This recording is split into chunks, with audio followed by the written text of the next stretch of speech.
Countless people I know have been influenced by this man, Bruce Kuhn, who's known for bringing the book of Luke to life on stage. I had done Luke at Actors Theatre of Louisville, and they hadn't seen the Bible on stage by someone who thinks it really happened. Bruce started his career on Broadway, where he learned some very important lessons about retelling stories. First thing I tell people, no memorizing, okay?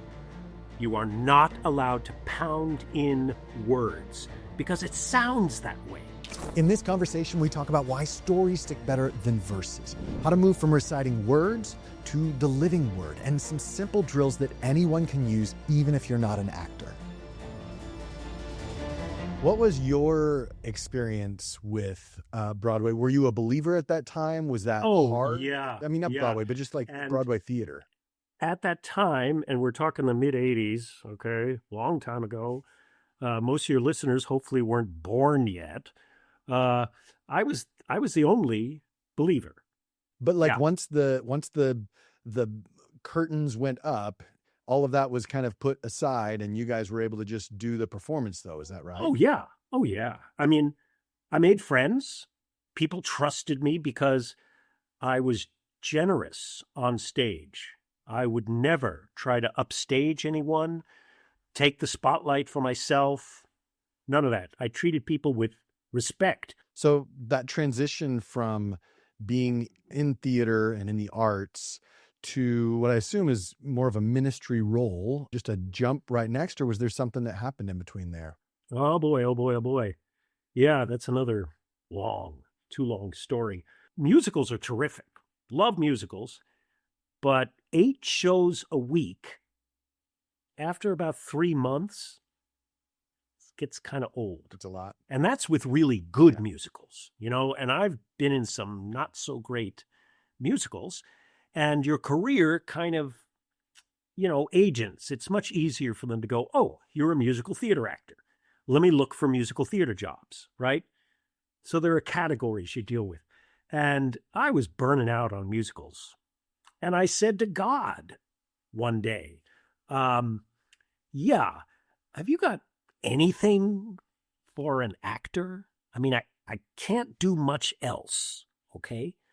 And he said, yeah, I think I got something. And in 6 months, I was on staff with InterVarsity Christian Fellowship as an actor. I had done Luke at Actors Theatre of Louisville, and they hadn't seen the Bible on stage by someone who thinks it really happened. So it's like, yeah, okay. You had just done it on your own. You decided, I'm going to memorize Luke and present it. It's not something somebody that asked you to do. It was part of the season at Actors Theatre of Louisville. Oh. And, Alec McCowan was the name of the British actor who did the Gospel of Mark. And oh boy, did we have some differences. American versus British actors. I saw a revival of the Gospel of Mark with Alec McCowan. He doesn't think it really happened. I got his book. And I saw an interview with him, and he said, well, I try to do it as, somebody who doesn't have an opinion, an unbiased observer. And it's like, the writer of Mark was not unbiased. Okay, if John Mark was recording Peter's stories, Peter saw these things happen. Dude, come on. This is basic acting. You're doing the book of Luke in the King James Version. Right. Like I know that we were talking beforehand, my friend Keith Farron, he was one of those guys that saw you present the Gospel of Luke. And that changed the way that he approached the Bible. And I'm sure that over the decades that you've done this, there have been many people who have been inspired by your presentation of the Gospel of Luke, which is really amazing. That's the hope. And like, what for you, like what is the experience? You say you got bored with doing the same thing in theater over and over and over again. I'm assuming you would not say the same for the Gospel of Luke. Why do you think that is? Better material. It really is. This stuff, if it did really happen, which I think it really did, This has layers and layers and layers, and everything. Every time you think, oh, I got this parable, it's like a year later, you talk to some pastor about the original Greek, and it turns out the culture realities put this whole different spin. And it's like, oh my goodness, I had no idea. I actually saw I've been invited to different missionary conferences and stuff.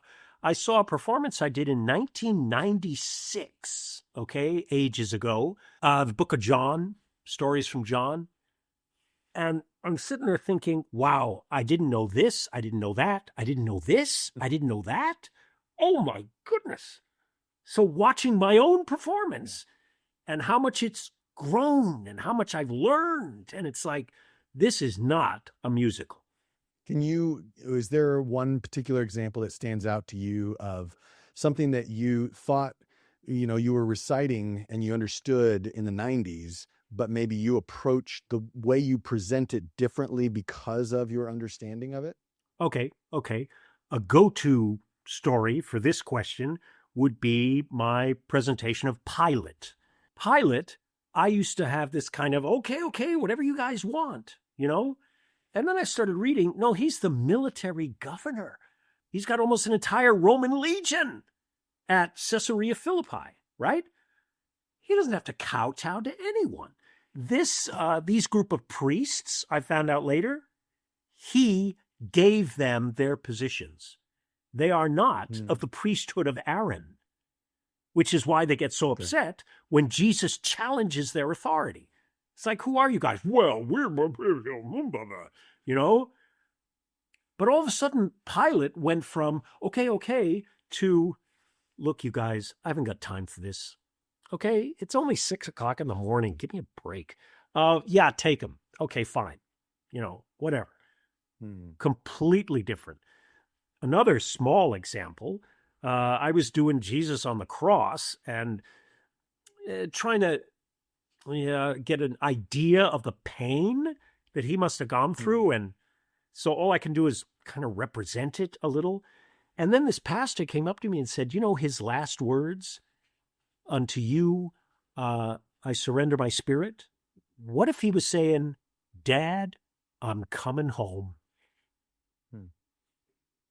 Changed everything of the way I said it. It was like, oh, Dad, it's been really hard, but it's over. I'm coming. It's like, whoa. Yeah. And people ask me, how can you play Jesus? It's like, can't. I can play me at my best, at what I think is my most open-minded and centered and peaceful. And it could be something else. Like I think it's not until I've memorized an entire book and maybe seen, the frustration of Paul in Galatians, that it's like, oh, maybe I would look at that verse differently because Paul's writing at least the first half a little bit frustrated, and sure it kind of colors the way that you approach the text. Yeah. Okay. Quick story, Josh, exactly on that topic. So I was doing a workshop in Hawaii, and I was supervising training of a teacher, and they did the woman taken in adultery. And the teacher said to the guy, that famous line, whoever has not sinned among you, let him throw the first stone, and this teacher said to the student, how do you think he said that? And the student went, nobody knows. It was written. How are we supposed to know? And she said, yeah. But if you were in that situation, how would you say it? And he said, well, I would have been kind of frustrated. Oh, yeah, that's a good idea. How would it sound? And he said, well, I don't know. If any of you are without sin, let him throw the first stone. And she said, that's a good interpretation. That works. And this woman said, I don't think that was it. And the teacher said, okay, what do you think? And she said, well, he's really big on loving your enemies and stuff. And these are religious scholars. I think he really likes these guys. It's like, cool. How would you say it? Oh, I don't know. If any of you are without sin, let him throw the first stone. It's like, whoa, that was pretty good. Yeah. The thing is, either one would work if it's from you. Okay? Either one would be believable. So there's a huge amount of personal interpretation here. Go for it.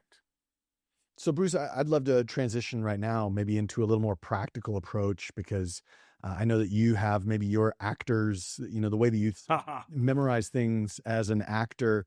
But I also know that you've put on a number of schools where you teach people to memorize stories and thinking of it more as a story. And you have, even in an email exchange that we've had, you've talked to me, hey, I'm surprised you used the word memorize instead of internalize. And I think that's a part of it. Is there any way that you'd be able to kind of bring us through at least the beginnings of your process of learning a story, even if we can't finish an entire story?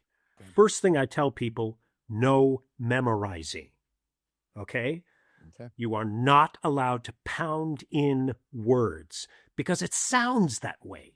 My first quick story, with Paul Childers, who I know you've had on, he also wants to memorize the New Testament.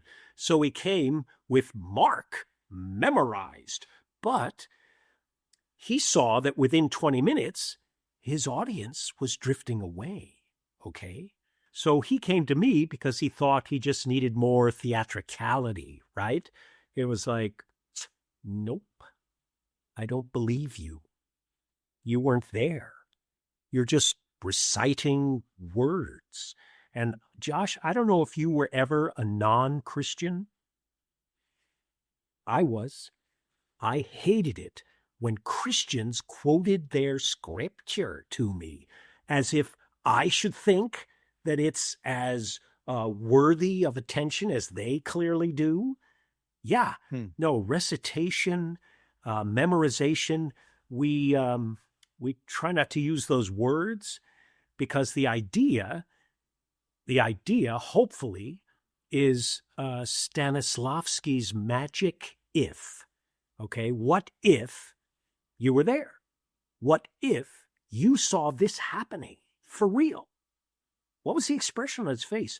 What color were his eyes? Because our brain is built to remember experience. The scientists say image is the language of memory. Image? Yeah. Experience and location. Location is another big one. Yeah, so in a school in Nigeria, in Africa, the courtyard was perfect, actually. Caiaphas, the trial before Caiaphas, was in the laundry room.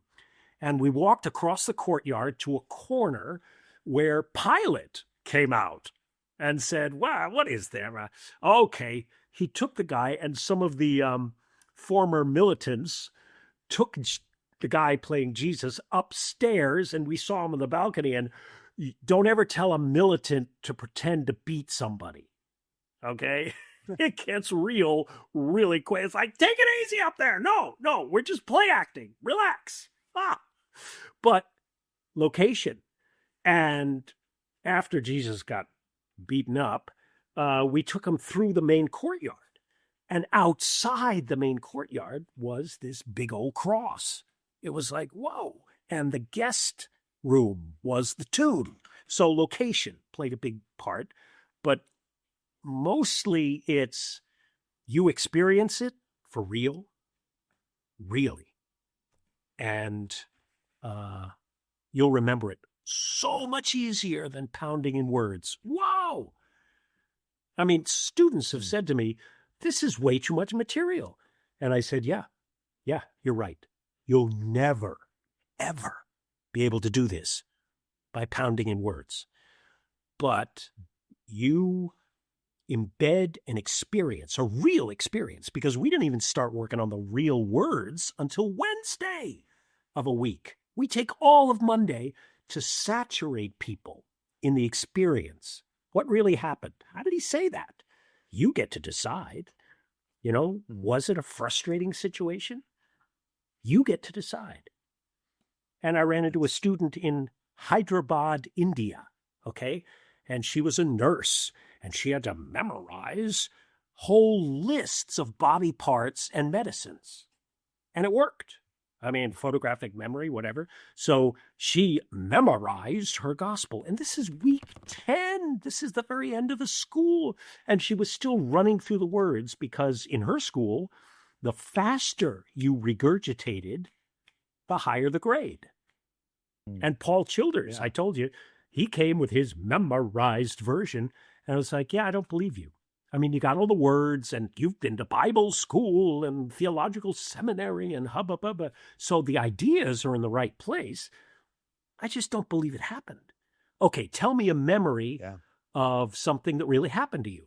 And he told me about talking with guys in an Ethiopian restaurant, and he's talking to one guy, do you want to accept Jesus? And he's talking to the other guy, and his translator says, oh, this guy is deaf. He didn't hear a word you said. And Paul, led by the Spirit, took his fingers and put them in the guy's ears and prayed, took him out. The guy could hear. And he told him the gospel again because he didn't hear it the first time. Right? But it really happened to him. And he did 100 things that people do when they're accessing a real experience that he did not do with his recitation, right? Yeah. And it's like, I can't teach you those things. I don't want you to fake an experience. I need you to really have it. Yeah. So that's the first 5 minutes of this 4-hour course. I mean, I one of the things that our friend Keith Farron says, he's like, memorizing is putting the words in order, but internalizing is actually knowing the word, not the words. And I really like that. I think that's very well said. So when you're approaching, I'm assuming this type of method really works well with narrative stories, so the Gospels or Acts or even some of the Old Testament stories. Can you kind of walk me through quickly, like a point by point? How are you doing this? You're starting off with just kind of trying to experience it, and then are you trying to retell it in your own words? And then what is the kind of step-by-step process? We'll be right back with more from this conversation with Bruce Kuhn, but did you know that right now we actually have a group of 73 people from around the world who are memorizing the Gospel of Luke together?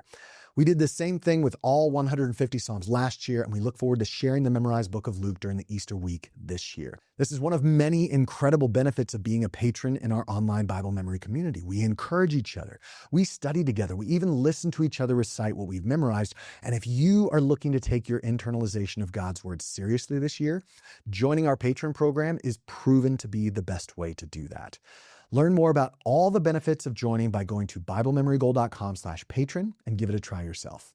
All right, now let's jump back into this conversation with Bruce. Standard week, we take about 6 minutes of text, which in Luke would maybe be 3 stories, and in Mark. But in John, that would be 1 story, maybe. Chapter 11, Lazarus, okay? That's about 6 minutes, 7 minutes, right. So we take all of Monday of a week to lay out the cultural realities, what was really going on here. Who were the Samaritans? Why did they hate the Jews so much? Why did the Jews hate them so much? They wouldn't even touch something they touched? Wow. I think we have racial challenges in America, but nothing like this. Multiply it by 10 times, right? Oh, they came from Babylon, and they're mixed blood with the Oh, yeah. So when the woman at the well says, are you greater than our ancestor Jacob, who gave us this well, and with his sons and flocks drank from it? The subtext, I think, currently, maybe I'll be different in 2 years, is I'm a Jew too, okay? He gave us this well. This is our well, Jew, okay? Yeah. Wow. Puts a whole new level of tension into that story. And I've seen people do the woman at the well going, well, he gave us this well. And it's like, I don't think she said it like that. This lady's been married 5 times in a small village. Ever grow up in a small town? Ha! Right. And now this guy, the jerk she's living with now, won't even give her his name. Okay? And that's important in the Middle East. That's safety. That's protection. You know? Man. So it sounds like you're getting a lot of contextual background with this first step where you're wanting to understand. Yeah. Kenneth Bailey is a New Testament scholar, taught in the Middle East for 30 years in Damascus. Wow, he's a storyteller. So he will fill in some of this Middle Eastern background that just, whoa, I didn't know that was going on. Okay? So we hopefully will expand their cultural knowledge, not necessarily theological. People ask me, to use commentaries, and it's like, Kenneth Bailey's terrific, but most of the commentaries, well, I taught at Regent College, a seminary, and I was a little freaked out that I was, teaching these pastors in training. And this one guy, we're working on Lazarus. Jesus touching the guy with leprosy. Okay? And this guy said, whoa, this is a post-exile Isaic new redemption theme. And fortunately, I heard the lectures where he got this from. And it was about, Mark having an Isaiah scroll and the prophecies about the Messiah. And Mark would go, oh, here's a story about Jesus that matches the Isaiah prophecies. Oh, and I said, yeah, okay, cool theory. Who knows? We'll ask him someday, I hope. But meanwhile, I said to him, we're not interested in that. And I'm not even sure you'd say it to a congregation on Sunday morning. I want to know the expression on his face. I want to know what your expression was when he broke the 10-foot law of Moses that said no one should touch an unclean person. And what was the look on the leper's face? No one had touched him in 5 years. Did he still have a nose? Was his ear gone?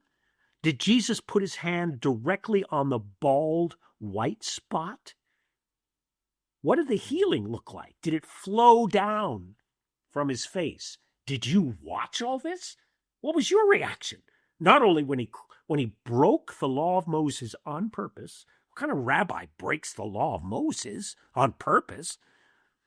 And that look of, it says, he was filled with compassion. He invented compassion. What did that look like? Right? That's what I'm interested in seeing. And you can get that across by storytelling, by becoming an eyewitness to an imaginary event that really happened. And we have them paraphrase, which is the easiest part of the week, Tuesday morning. Everybody tells the story in their own words, as if they had a good cup of coffee and a friend who really liked them. How would you say this to your buddy? Oh, well, I would say, so this Jesus we're following around, and there's this leper, ew, and he was like gross. He was in rags, and he was like, and he called out unclean like they have to, they'd be stoned if they weren't. And so a paraphrase. Then that's on Tuesday morning. And beginning Tuesday afternoon, we start taking the words of their paraphrase and gently replace it with the real words of the actual eyewitnesses, right? Now, that process takes from Tuesday afternoon to Thursday morning because there's a process we call talking and listening, which I got directly from my actor training, which is basically, you have your script and you look at the words, take as much time as you want, and go. And he said to them, I say unto thee, and you just keep doing that and repeat it over and over. And we have variations, talking and watching, talking and listening, talking and whatever. But talking and listening eventually is what you end up with, where you're going through the story in the exact words, and you've only spoken the exact words for 2 days. They become your paraphrase. And early on, I had a student in Germany, I think he was American, and he said to me, Wednesday afternoon, can I just do a paraphrase? I said, yes, please do a paraphrase in the exact words. Well, Bruce, where can people learn more about your ministry and the schools that you put on, all of that stuff? Do you want to share any URLs, or is there a particular place you want to point people? If you Google Word by Heart, you'll come up with they just finished the school website. So you can get a list of all the schools around the world. I hope you enjoyed this conversation with Bruce Kuhn. You can learn more about his ministry at wordbyheart.org, or you can even search his name on YouTube to watch him recite the Gospel of Luke. And if you want to improve your own Bible memory skills and join an encouraging group of believers from around the world who can help you do so, learn about becoming a patron at BibleMemoryGoal.com/patron. And since you've made it this far in the video, I encourage you to listen to this collection of the most transformative Bible advice from the past couple of years of interviews.